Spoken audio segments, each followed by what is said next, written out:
following is a written account of the oral tradition of the carolers phenomena. There is no known region or time frame of origin in regard to this tradition.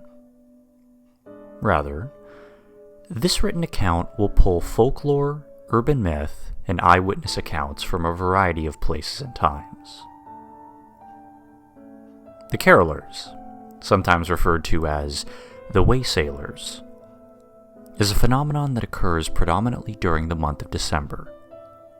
However, some reports suggest that occurrences in late November and early January have also been recorded. The phenomenon appears to be supernatural in origin, and there appears to be no certain way to trigger the occurrence. However, every witness to the apparitions have had one crucial similarity. All of those who had been visited by the carolers had recently donated clothing to a local charity or drive, with only minor exceptions. Given the seasonal timing of the occurrence, surrounding or on the Christmas holiday, the clothing in question is often wintertime outwear, including but not limited to jackets, coats, sweaters, vests, mittens, gloves, scarves, beanies, bonnets, earmuffs, etc., other assorted cold weather attire. Additionally, it should be noted that while very eyewitness phenomenons had recently donated such apparel, not every donor was visited by the apparitions, though it is still unsure as to why this is the case. Now, according to varying legends, and the mouths of those who had allegedly seen the carolers, the apparitions would appear sometime after the donation had taken place, always at night, and on nights where the temperature was considerably low, often snowing, and in some instances, below zero. While the timing of the appearances would vary from location to location, many caroler sightings would occur during the middle of the night, around, say, midnight to 3 in the morning. Eyewitnesses would describe hearing a faint, nearly inaudible sound upon waking from their slumbers. After some moments would pass, this sound would rise considerably in volume and become intelligible, though muffled. And as described, the growing sound was that of either a voice or several, depending on the quantity of clothing articles donated prior. The voices were often described as angelic or otherworldly, and would reportedly be heard singing Christmas carols from outside the home. Hence, the phenomenon is referred to as the carolers. As such, the following list catalogs every known song reportedly sung by the apparitions, although the catalog is incomplete, constantly being updated as new sightings occur and new songbooks or music sheets are discovered.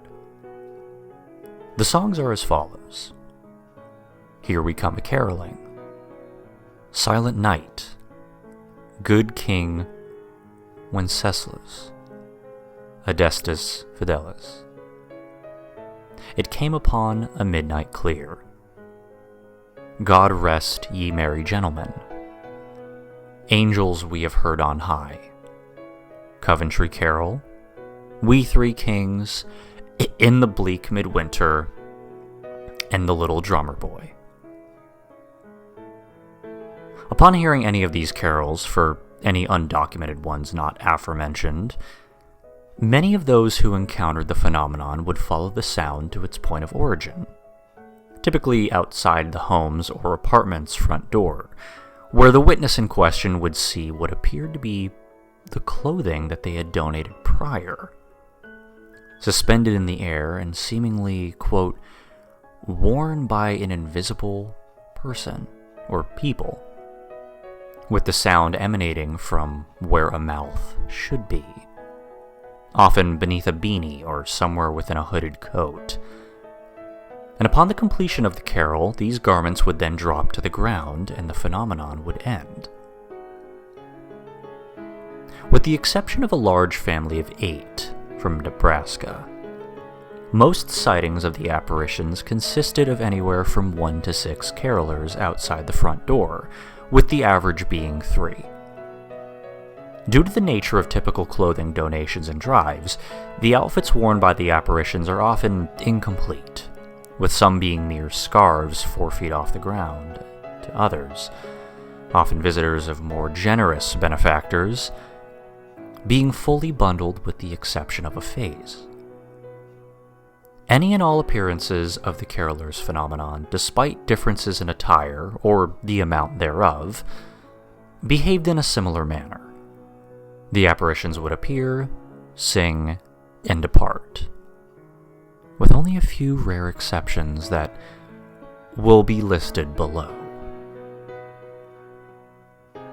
Mary Thomas, 68-year-old woman from Des Plaines, Illinois, is the only recorded individual visited by the carolers, who did not report the sighting herself.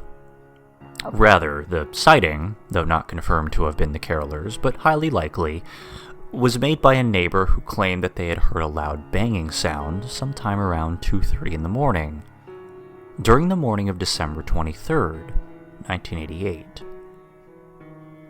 Upon donning a robe and heading over to the Thomas residence, the neighbor discovered the front door to be wide open, a pile of old clothes littering the front porch, and Mary Thomas's body lying on a hallway rug.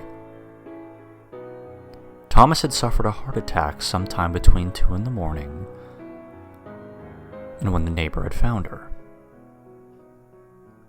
Months prior, Thomas had surgically received a stent in her heart, and because of the outpouring of donations on her behalf and her weight loss due to her health condition, decided to gift much of her old clothing to a local charity for the holidays. Much of that clothing was discovered on Thomas's front porch that very morning. Eric Anderson, 30-year-old from Liverpool, England, was declared legally dead in 2007, after being considered a missing person for 7 years. In the year 2000, after not returning to work for a period of 3 days, Anderson's apartment was visited by local police, who discovered not only the home to be vacant, but no signs of forced entry or foul play present within. Instead, investigators were only left with an empty bed, Anderson's pajamas beneath the covers, and nothing to suggest that he had fled the premises. All of Anderson's clothes and suitcases were accounted for, and a wallet containing his ID and $600 in cash were retrieved from the nightstand. Though no official connection to the phenomenon ever surfaced, Anderson's eventual obituary did describe him as, quote, a charitable man. Despite this claim, however, little evidence of such generosity was conveyed in Anderson's financial statements. Additionally, these statements never once suggested that Anderson had any children, nor was paying any form of child support. Yet in spite of this, 10 children's winter garments were discovered surrounding Anderson's bed on the night the police investigated his disappearance. One of the earliest documented cases of the phenomenon occurred during a midnight mass at the Basilica of St. Luke in North Bay, Ontario, Christmas Eve, 1895.